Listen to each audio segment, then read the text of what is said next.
New York Public Library for the Performing Arts here at Lincoln Center. I'm Evan Leslie. I'm part of the team that programs our events. And we are so privileged. This is the second year the library has had the chance to work collaboratively with International Contemporary Ensemble, ICE. And it's been a real special series of events that are unusual for us. This library is a place where people come to pursue their creative work, to get work done. It's also a library that preserves the history of performing arts. You're sitting in one of the largest archives for performing arts manuscripts and reference materials in the world. And this library is really easy for us to celebrate the 150th birthday of Arturo Toscanini, or the 100th birthday of Leonard Bernstein, or all sorts of wonderful accomplishments of artistic history. But events like this one are really special for us because we invite you to actually participate in the creative process in real time right now with a great artist, with great artists doing something new and creating something new. And that's what we've tried to do with this particular program. We help artists pursue their newest creative work. And actually, if you look, we've got cameras in the back. We're recording today because we want to also preserve for future generations of artists the process of how a new work is created. And we want to document not only the work that they're doing, the thoughts of the composer and the performer, but also your thoughts as someone who is having an interaction with this music for the first time. It's a really special exchange, and I feel like the library is exceptionally proud to be the host of an event like this, and so appreciative of you for participating, and especially appreciative of International Contemporary Ensemble and the amazing composers that we have featured here. I'm going to introduce now one of the musicians and one of the leaders of International Contemporary Ensemble who's been such a great partner for us, Ross Karre.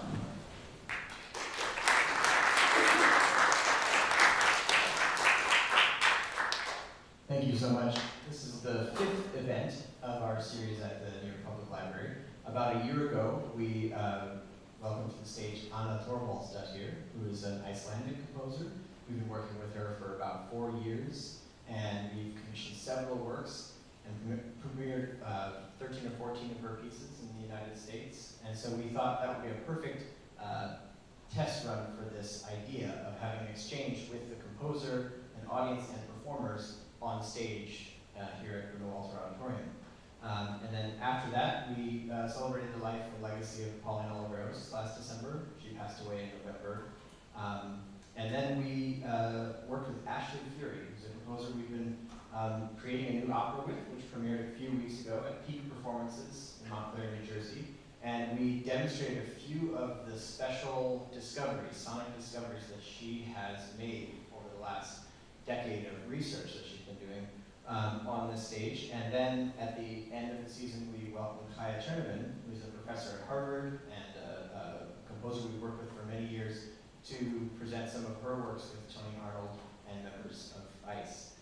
And the culmination of this process, as Evan said, isn't just that we present this to you, the audience, and get your feedback and your questions about the compositional process and the rehearsal process, but also that it enters into an archive. And we're so inspired by the archive here at the New York Public Library, which is one of the largest in the world of music, that we have also created our own archive called digitize.org. And you can browse there for free and see over 500 performances of complete works by the International Contemporary Ensemble, many of them world premieres. And that all comes together through a larger process of creation of new works, opening up our process to an audience called Open Ice. Open Ice is a free concert series like tonight's event, like events in Chicago next month in November, and events at the middle of December at the Abrams Arts Center. Open Ice welcomes the audience in for free, not only to the performances, but to our process. So that's what we're doing tonight. The program tonight will feature 2 works. One is a work that is completed and premiered, Sturkreiser 2 for saxophone and electronics. I'll let Sabrina explain that more. And the second work is called Bone Games Dark Horse, part of the Bone Games series of pieces, which we commissioned from Sabrina for the Open Ice series. So that piece will have its official premiere on Sunday at 4 o'clock, National Sawdust, which is a new venue in Williamsburg. It's a very nice space, has a premier sound system, it's perfect for this type of music. It's very intimate audience and performer settings. I highly encourage you to come check that out Sunday at 4 o'clock at National Sawdust. And today, what we're doing is essentially letting you in on the process of the last few days of preparation before that performance. So what does it mean to present a world premiere to an audience that we've been working on for a year and a half? And what are the questions that a performer and a composer ask each other? And what we're really interested in tonight, what questions do you have for the composer and the performers about that process? So it's also my great pleasure to introduce Sabrina Schroeder to talk a little bit about her work.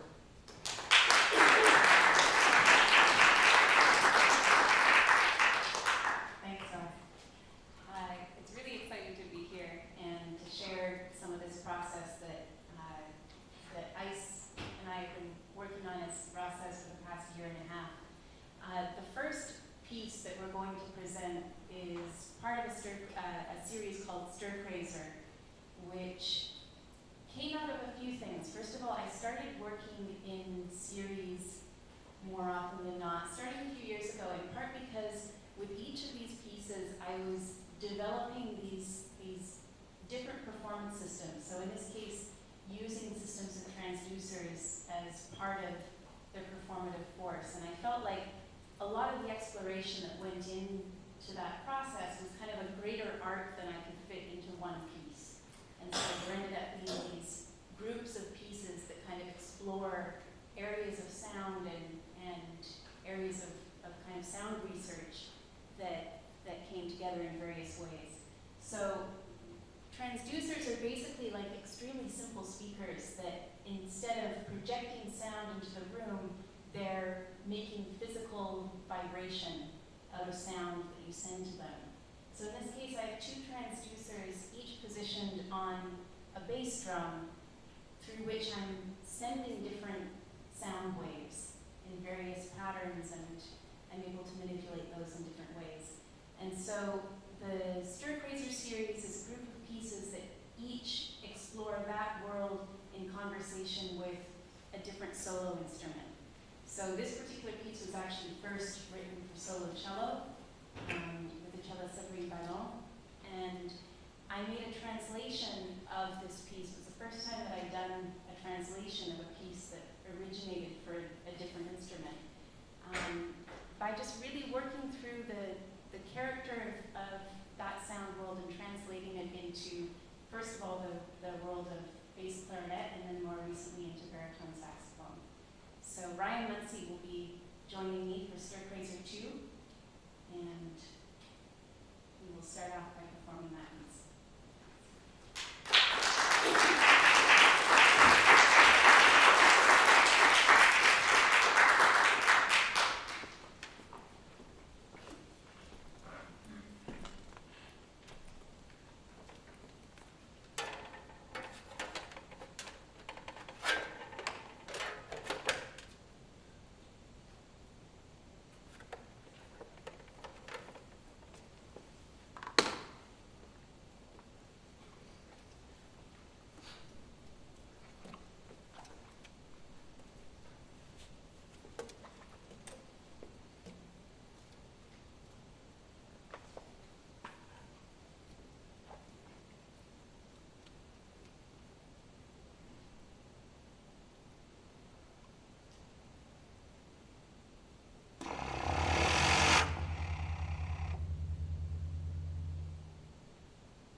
baritone saxophone. So before we ask you for your questions and thoughts, I just wanted to ask you a question. I know you described briefly what a transducer is, but maybe we can physically demonstrate before we detach it for the next piece. Sure. So when you say transducer, you mean this thing, right? Yeah. Okay. Yes. And what is it doing that's different from a speaker necessarily? So rather than sending the sound, rather than being designed to project the sound outward into the air, it's literally just translating the physical sound waves into something that vibrates. So if you pick it up, you can feel when sound starts to pass through it, but you don't actually hear anything until you put it on a resonant body like a bass drum, right? Something that has its own resonance, and it activates that resonance through vibration. Is it easy to demonstrate that if I hold it up Yeah, and you absolutely. send me a signal? I'll let you know when it's vibrating. And after the concert, please feel free to come check this out. It's quite a phenomenon. So it's sort of vibrating like a cell phone a little bit that's telling you that it's ringing. And if I set it down on the drum, pick it up, and only the drum is resonating. So it's a little bit like automating a percussionist. And I'm a percussionist, so this is sort of taking away my job, but we'll talk about that some other time. But so all the low rumbly sounds that the audience heard weren't coming from traditional speakers like these white ones in the ceiling, but from this system. Is that correct? Right, Yeah. yeah. And when did you come across that? Well, I started playing around with different ways that you can get durational sound out of non-durational instruments. So, for instance, with a bass drum, there's things you can do with super ball mallets or things that you can kind of trace around the skin of the drum. But if you hit a bass drum, there's simply a decay. The sound doesn't continue. So I was looking for ways that you could make that sound have suspended duration along with other instruments that had that capability, but also to have that duration be expressively active so that the sound can shift and move and have its sort of own trajectory in time. So, And I think one of the things that it strikes me about this sound versus when I roll on the bass drum with two mallets or use a friction device like a super ball to activate it, is that it feels both mechanical and natural at the same time. It, to me, sounds like either a large truck passing my apartment on the BQE. That's an unfortunate location for apartment, or it's it sounds like a sort of distant rumbling thunderstorm or windstorm. It has both the mechanical and the natural force both at once. And it's very hard to position in the space. Even though we know the source is here at this bass drum, now that we've told you, it feels like it's coming from all sides because of the low frequency quality of it. And I wonder, do you think you could get this same sound from a normal speaker? no, I don't think you could. But I also think that a really important part that you touched on is that there is this kind of immediate tactile relationship to it. That rather than simply controlling a sound that's coming out of a speaker, you're manipulating the physical resonance of the drum, which is something that you obviously know a lot about. And as a percussionist, you're bringing a lot of that same experience and same way of listening into playing with the transducer.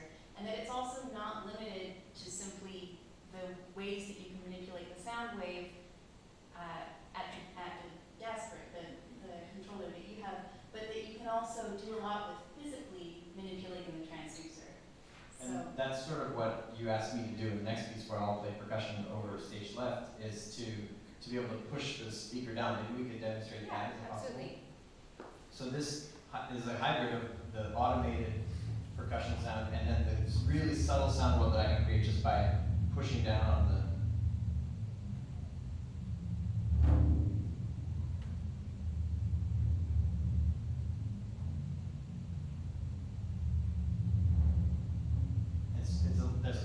Like in all of Sabrina's music, there's a lot of subtlety in that expression. Even though there's a lot of gestural input, the result is very much like something very subtle in the wind or in a natural force. And I really appreciate that about the ability to express oneself as a musician with something that comes out as a natural force is really a satisfying experience. And I wonder what thoughts you all have from this piece, Stir Grazer 2, performed by Ryan.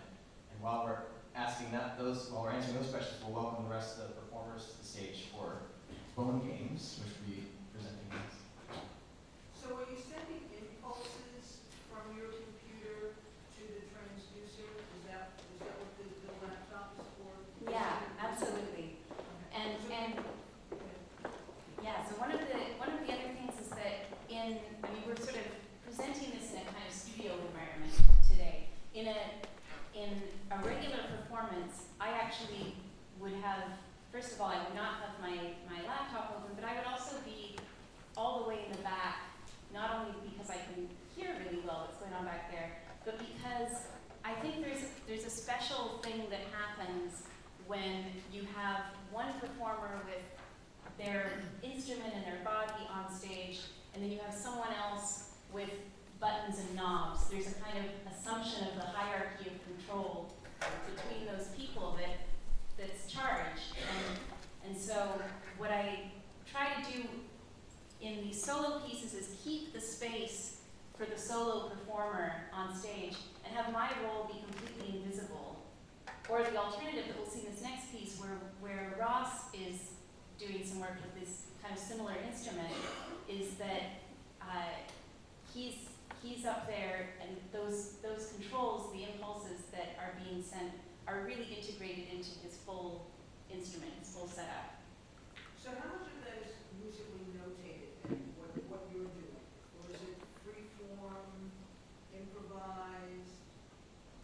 pretty completely notated.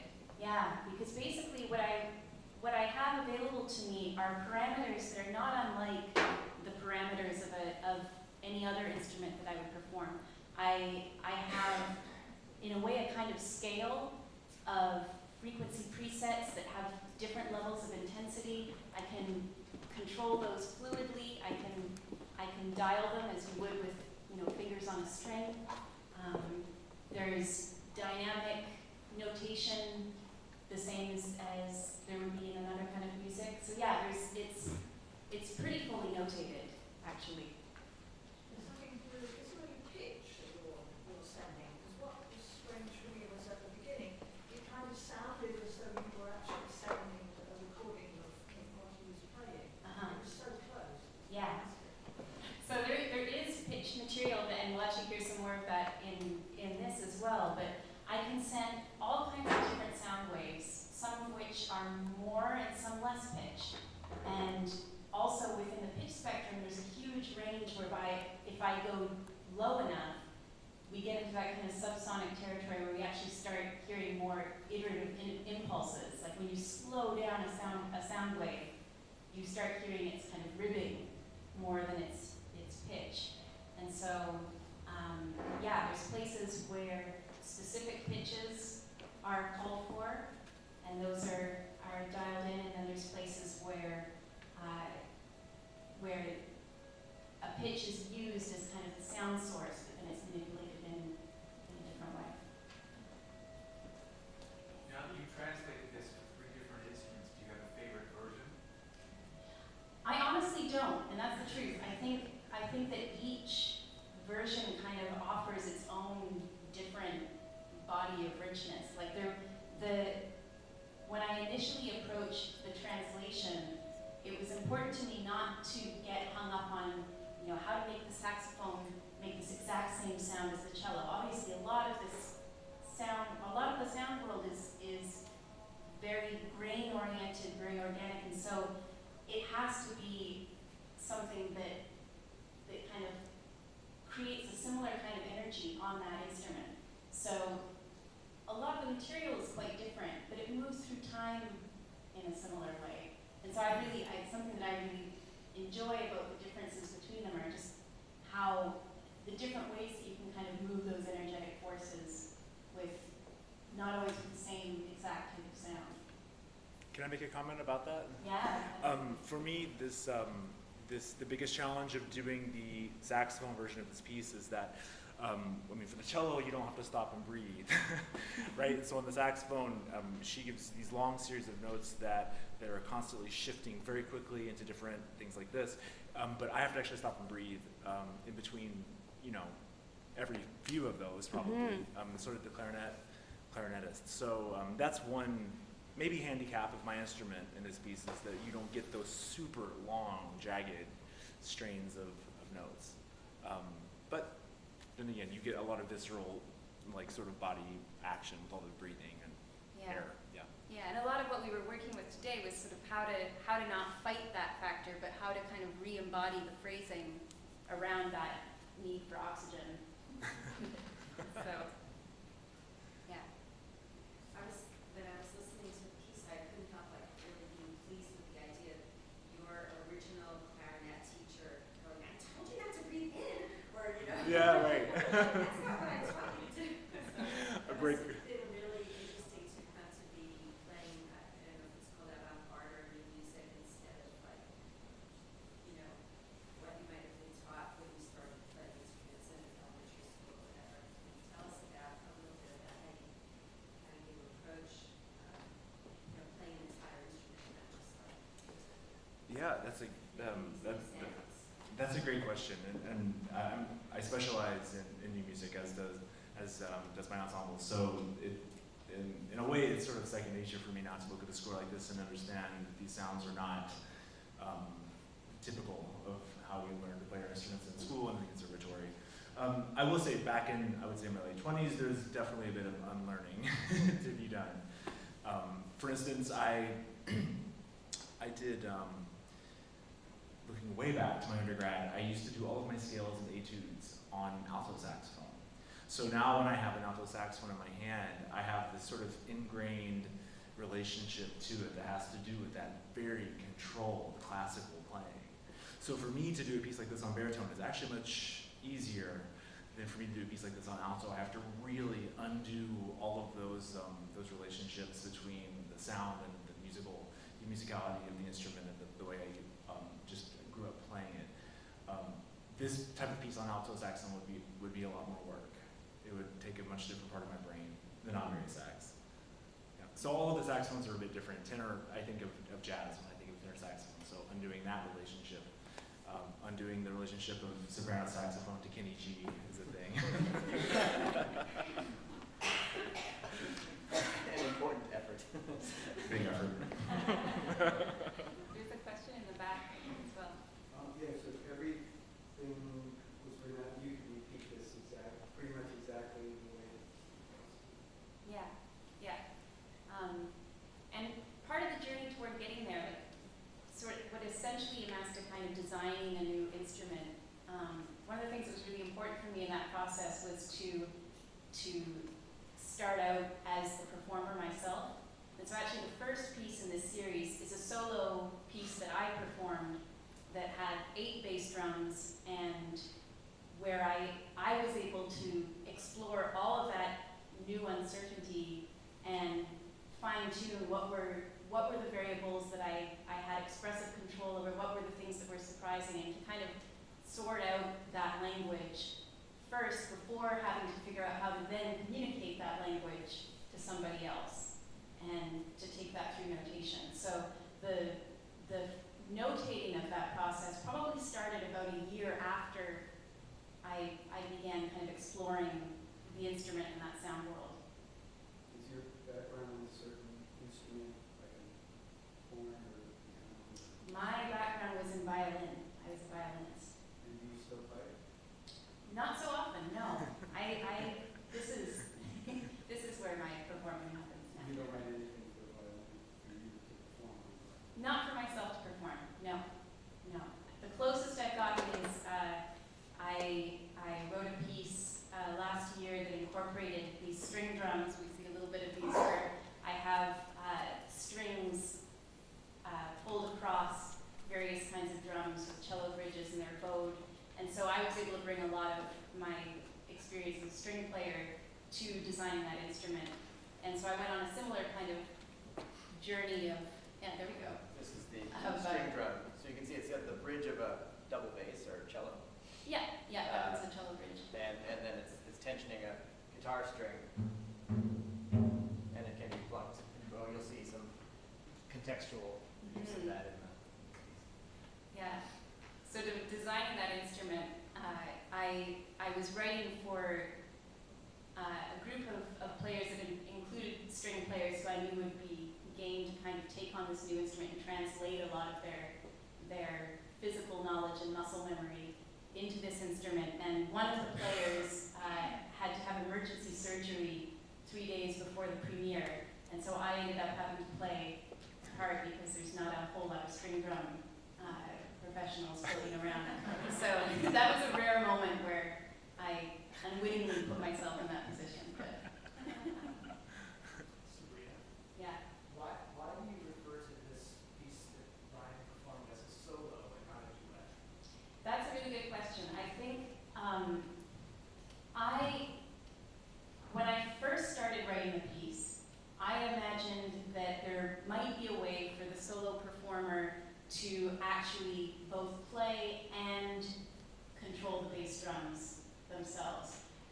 And I tried various approaches to that, and there was just no way to not have the kind of techiness of it be front and center, and ultimately really distracting.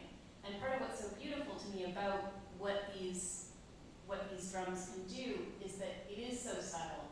And if you're not simply tuned into listening, if you're trying to figure out how things work, what he's doing, it takes a lot away from it. And so it was necessary to bring in a second performer to cover all of that territory.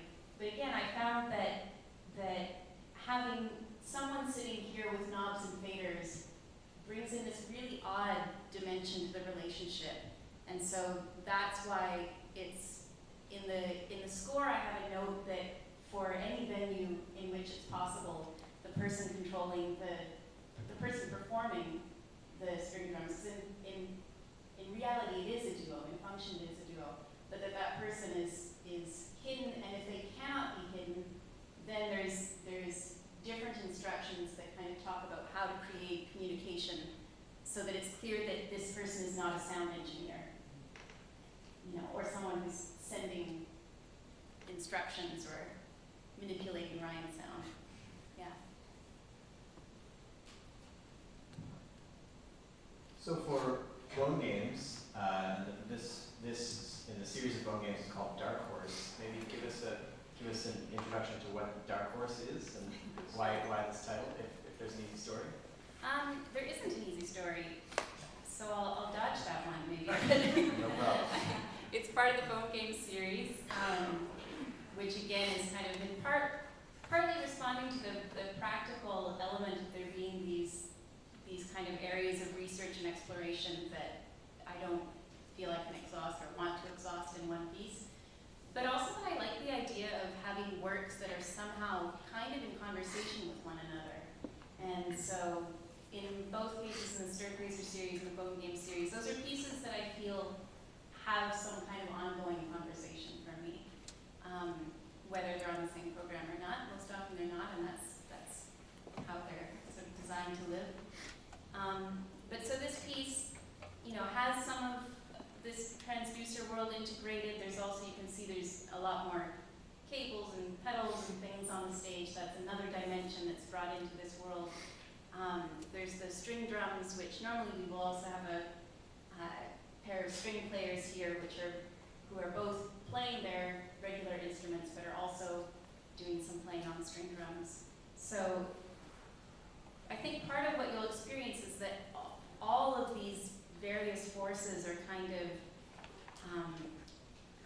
creating different dimensions of this kind of richly fibrillating sound world. There's a lot of play with resonance, a lot of play with kind of rumbling and vibration and fibrillating, and so that's kind of the connective tissue all through the work that the performers are actively playing with as performers.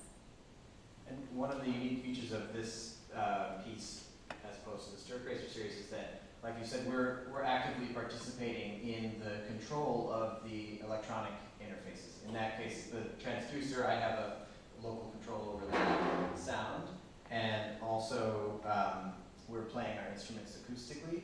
And then the third layer is that sometimes our acoustic sound gets picked up by microphones and processed in these foot pedals that are more traditionally seen in rock music concerts. But here we can take the sound from microphones and run it out to the mixer and back into these pedals that, if you push certain combinations of buttons, it provides a new sound world. And interacting with the pedals on that level is not something that we do day to day. So a big part of this piece is this really inventive notation system that Sabrina has created, which I strongly encourage afterwards we can show this system of graphics for how to turn different knobs and dials on the pedals to make it really explicit what the sound result will be. But like everything, like every instrument, there's a certain amount of expression and nuance built into that interface. Just the way you add more air or more bow to create volume, there's that same type of ability to create nuance. And so a big part of the learning process of this piece isn't just about learning the notes and executing them and making an expressive work out of that, but learning a new interface that I don't know, Luiko, how many times you've played harp standing up with 3 pedals on a stool. This might be the world premiere of that configuration. So it's an interesting double learning process. We're learning a new piece, and we're also entering into this world that Sabrina has been working in for years, and it's a really exciting journey. So what we propose to do today is to present 2 passages of Bone Games Dark Horse, which will be premiered on Sunday. So we're going to start at bar 17 and play it for a little bit, and then we can open up the floor to your questions. And then if there's still time, we'll play the second passage and we can show the differences between those and really just invite you into what is truly a rehearsal of this piece because it's very fresh ink. This piece has been workshopped over the last year and a half and this final notation is just coming to us in its refined form in the last few weeks. So we're learning it with you. So thank you. Mark 17. Until 7, 8. Yeah. 31. 31. Just a moment.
What's really exciting is to hear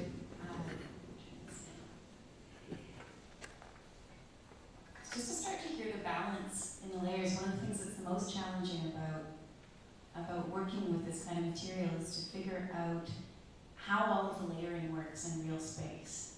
And so to kind of do what is essentially kind of like a process of EQing, of figuring out, you know, where certain things need to kind of move to the foreground, other things need to recede. And so I think, I mean, Danny, you were talking earlier in rehearsal about starting to now that we're kind of getting ourselves rooted in this landscape, figuring out how to create more relief between the places where things move forward and where things recede.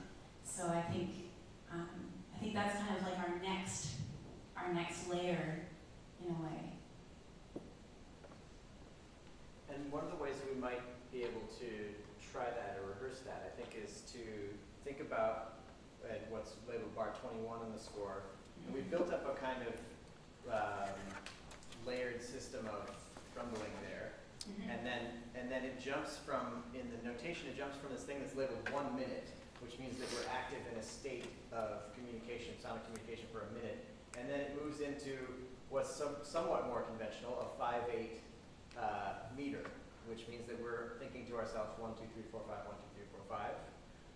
And then we're jumping back into, we call chronographic time, into a 1 minute space. So I wonder if we can use those two bookends to show the relief between those two states.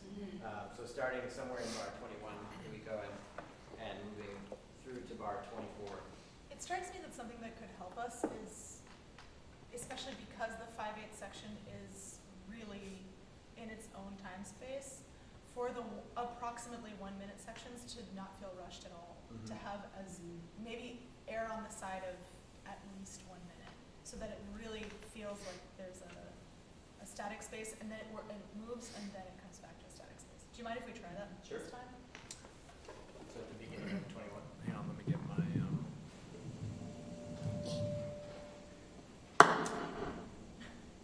I'm afraid of.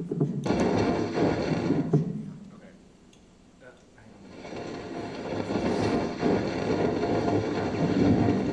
That's my.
Comment about spending more time in stasis. Any?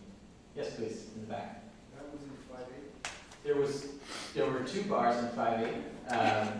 After a 1 minute long sort of fermata, for lack of a better way of describing it, and followed by another. And so, but to speak more to your point, the 5/8 in this piece creates a different atmosphere on stage. We're looking to each other differently, we're coordinating differently, whereas a chronographic time system puts us in a state of listening and sort of counting to ourselves and trying to feel what a minute is and listen differently, and then we go back into metric time. And those 2 worlds create a lot of different atmospheres on stage. I don't know if it's perceivable when those 2 things happen. So someone's cueing when to go into 5/8, and what is the tempo? So Nuiko very surreptitiously gave 2 nods. She went like this, 4, 5, 1, and then we were in 5/8. And so you'll see Dan Lippel also sort of nodding the second half of that to keep us all in time. And when we have the 2T ensemble, the full ensemble on Sunday, adding violin and cello in their passages of the piece, there may be subtle conducting that happens in that. I mean, it's not designed to be hidden, but also not designed to be distracting or demonstrative. So the 2 nod is the tempo. Exactly. Yep.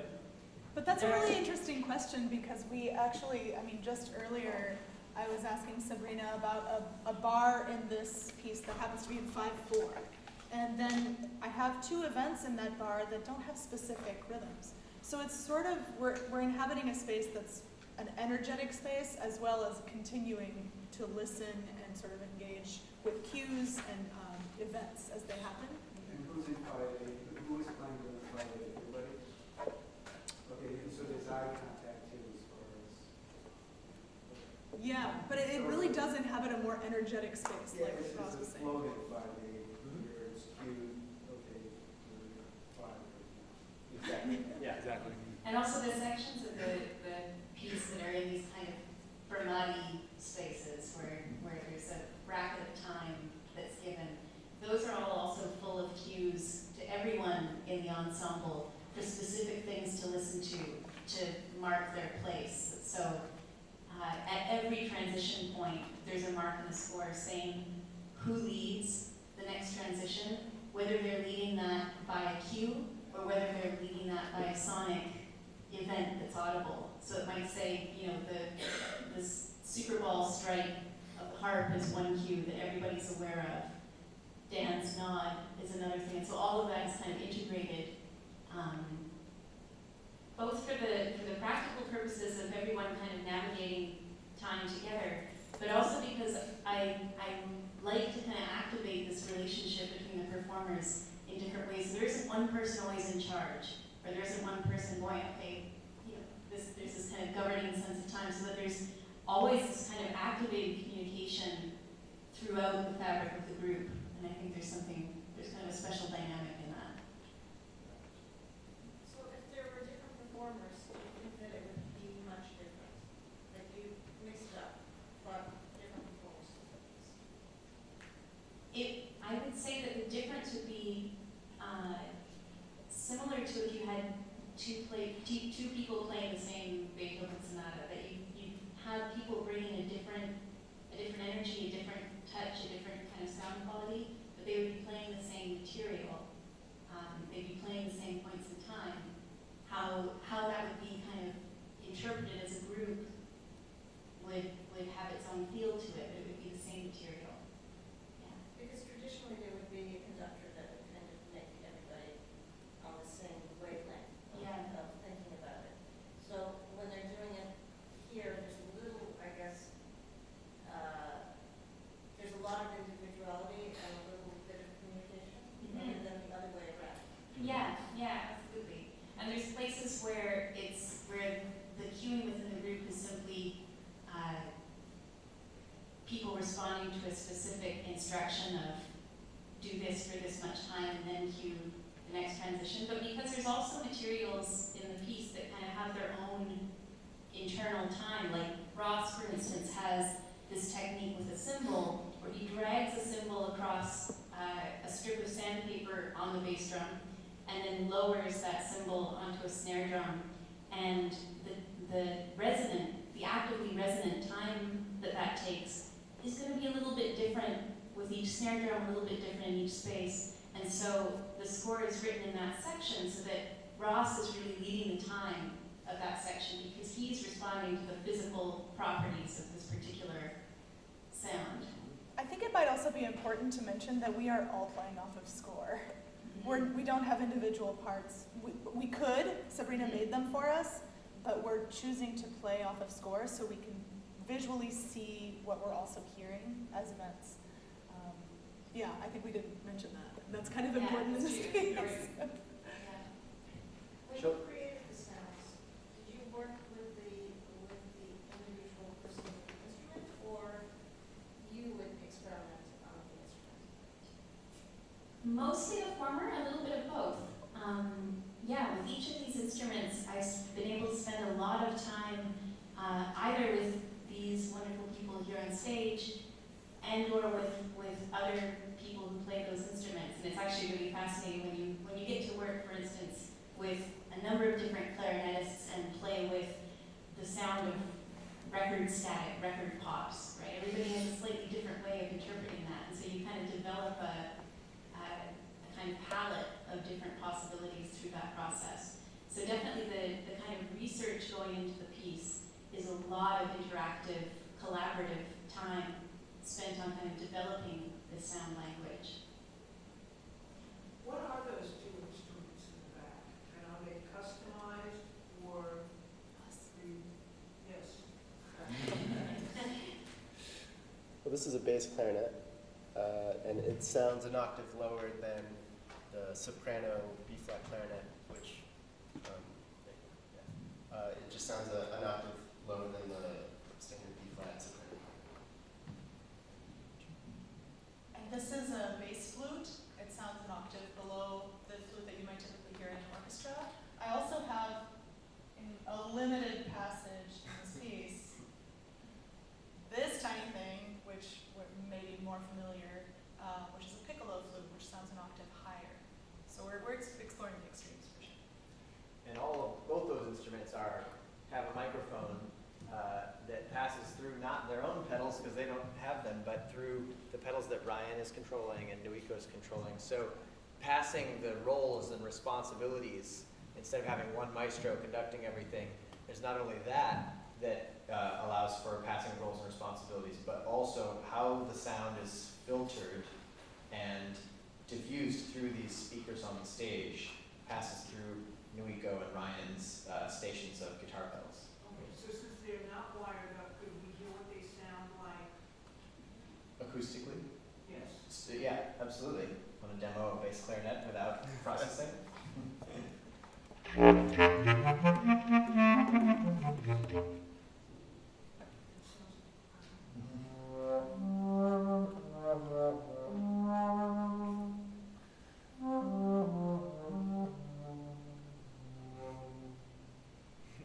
I don't get to make a lot of those sounds in this piece. Mostly I'm making this sound.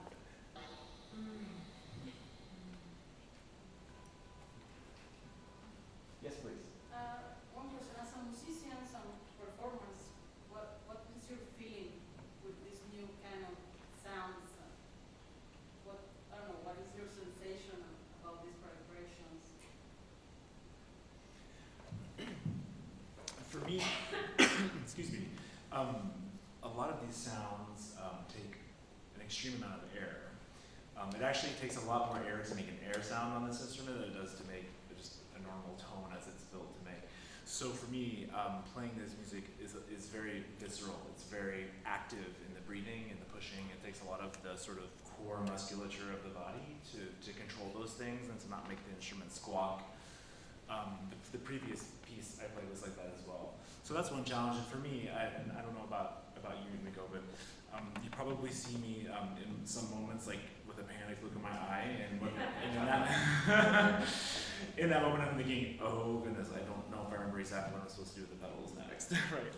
And that's exactly what I should not be doing, because that sort of energy actually ruins that moment that Elise was talking about, which was to just chill for a moment and let the thing happen, you know, and not be freaking out about what I'm about to do. So that's getting used to this gear is a challenge for me personally.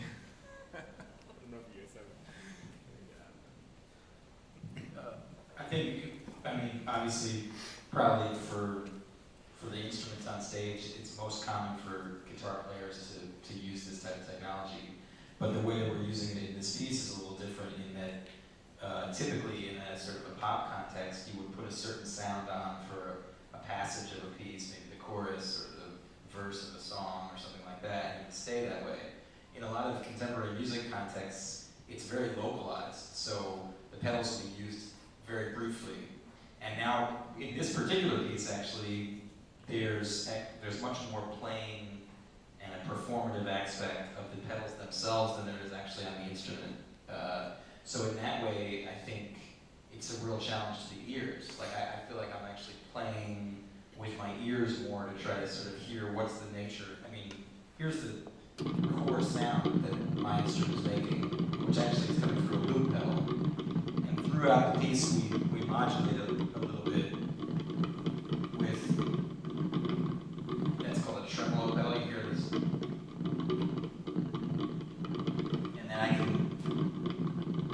take that rate and speed it up. We can also use what's called an octave pedal to send the whole thing down. So in a way, like the performative aspect of working with material like this is more about trying to really listen to the subtle granularity of the sound and play the pedals appropriately to sort of mix with the composite sound that the rest of the ensemble is making. A lot of what I find myself doing in pieces like this is looking for the sound phenomenon that helps to denature the traditional sound that the instrument can make and create a sound that's more universal or evocative of something natural or something mechanical. And that's an interesting expressive space to be because it's a little bit less like interpreting music, which might have a conversational or dialogue focus with the other instrumentalists, and more about creating layers of phenomena that evoke all the qualities of nature and of our natural world and society.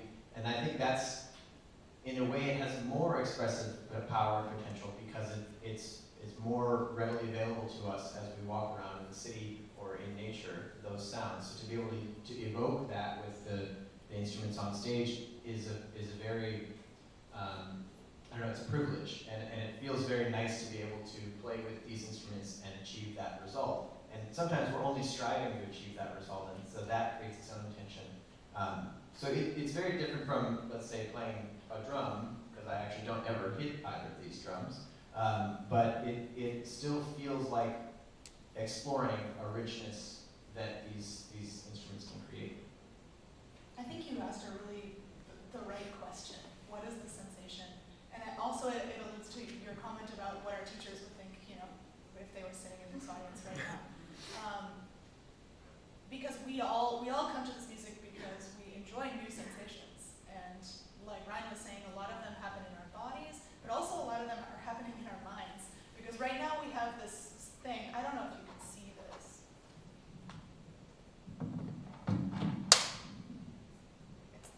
We're looking at a score, and it's got some green squiggly lines, some red dashes, some gray shading, and we're also playing with, like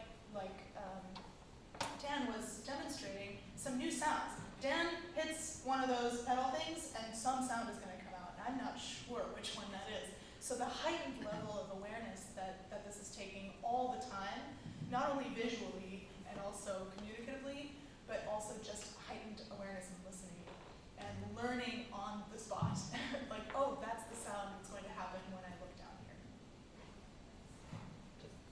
Yeah, have you played the same venue more than once? Sorry? Have you played the same venue more than once? You mean this music or in general? Well, this is a brand new piece, so we haven't. Or this style of music? Definitely. And have you had, one other question, have you had people return quite happy with that? That's a great question, and I really respect that question because what we're exploring as music is challenging not only to us but to the people who hear it for the first time. But yes, in fact, we're taking Sabrina's music back to National Sawdust this Sunday. We presented it for the first time, I think, 3 years ago in November. And there is an active, hungry audience for the discovery of these new pieces and these new sounds, and so definitely people return and listen. And there's also an active dialogue of conversation, criticism, and interrogation of all of these types of modern art. It's not just in the realm of experimental sound, but that process and that conversation is as much why I participate in this as any other reason, because it's an engaging a lot of interesting questions about music. How did we arrive at the music that we got to in the late 19th century? It wasn't through just natural processes, but in fact a lot of questions and interrogation, and more of our affinity for those sounds comes from nurture rather than nature. And so my theory is, and the reason I continue to make this music, is that our ears will continue to open and accept these sounds as the building blocks for the masterworks of the next 100 years. And I know that's just a subjective opinion, but I think there's a historical precedent for that. In the back. Do any or all of you come from, do any improvisation through music? Not really. Absolutely. A big part of what the International Contemporary Ensemble does, and each of us individually, is participate in improvisatory forms, whether that's in free jazz or creative music or indeterminate music by, let's say, John Cage or Pauline Oliveros. It's a huge part of what we do. And there are elements of that in this, but for the most part, this is quite rigorous, explicit in structure. Yes? Do you feel there's a specific Canadian influence in what you do? That's a good question, actually. Whether there's a particular Canadian influence. Yeah, which is, it's interesting. So I've lived outside of Canada for the last 15 years, and I just moved back 2 months ago. So in a way, maybe I'm at a point where I'll be discovering or rediscovering, if that's the case. The short answer is I'm not sure. I think that there's definitely parts of my interest in this type of highly communicative strategies of players working together that was deeply rooted in how I came up through junior university, working a lot in composer-performer collectives where we were writing for each other and developing music for one another to play. And the particular scene that there was at that time in the west coast of Canada, I think I still have some connections to, for sure, in how I work. But I think at this point there's been such a range of influences and experiences coming into that. I don't think that I could draw out something particularly Canadian about it. Maybe someone else who's outside of the process could do that more easily, but And yeah. because I lived in Canada for 40 years, so I was, it was kind of reminiscent of what the feeling of what some of my friends were doing, so that's why I just wanted to ask that question. Interesting. Yeah. I'm interested in the acoustic space aspect of this. So most of what I've heard has been very low frequency, so it's not very directional. And so when I think of a powerful mix, I think wide and high and deep. So do you consider creating a larger or more three-dimensional acoustic space through moving the performers or different kinds of speaker placement or those kinds of techniques, or is that not really a concern in a piece like this? Well, I think there definitely is this highly spatial and kind of relationship to acoustic resonance, for sure, that's in all of this work. And I think part of I mean, part of what happens in this piece, this is a very long piece.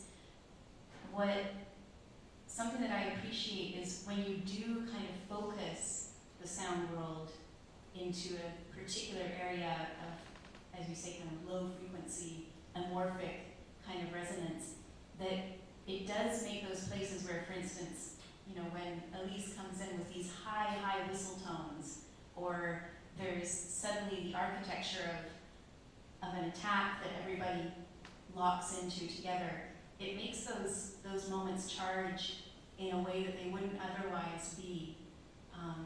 And so I think part of what I'm interested in is kind of creating an ecosystem where I choose the things that are charged within that environment and play with the expressive potential of that. And So it's more of a frequency contrast, perhaps. yeah, You're trying to get a different dimension. yeah, absolutely. Yeah. Shall we finish by playing the next passage? Sure. Yeah. So that's bar 32 until 4 minutes and 30